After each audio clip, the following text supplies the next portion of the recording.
But going back to the institute, I'd written this letter to Michael Young, and so Brian said, "Why don't we do this book about Huddersfield? You know, Change and Community it's going to be called." And whereupon Michael Young, they'd just got the big grant from Joseph Rowntree Memorial Trust, which had just had its terms of reference changed by Act of Parliament. I don't know if you knew that, but they were tied to housing. And the reason why they've suddenly got into all the other things is they changed their terms of reference. And they could, you know, because housing had been taken over by the public sector at that time, although not since. And so Michael said that they got, I think they got 75,000 or something, which was huge in the 1960s, you can imagine. And he said he didn't want a book on, he didn't want our book, but would we write a book on grammar school? You know, which presumably partly came from, he was terribly interested in meritocracy, and partly from the letter I'd written. So,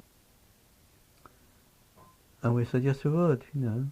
And so I think I said at the conference last year, I said it was terribly easy. We bought a tea of halibut and chips, and then after tea we kind of got down on the mat and sketched out what the sample would look like, who we'd talk to. There would be people like ourselves who'd been to grammar school, from a working class background, been to grammar school and been successful, and then what happened to them. And it was interesting, in these days, I don't think any of us was on the phone, so, I mean, Brian stayed in Cambridge mostly. I went up to, I did the bulk of the legwork, as it were, for it, and he did it when he came up in vacations.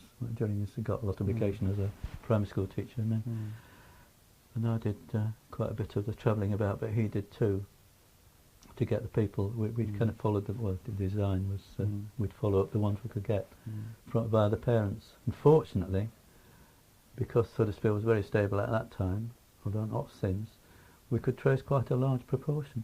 I don't know whether we've got the exact details, but... And what's really weird as well is that without any credentials, we bowled up to the school and got the samples, you know, even without introductory letter, I don't think.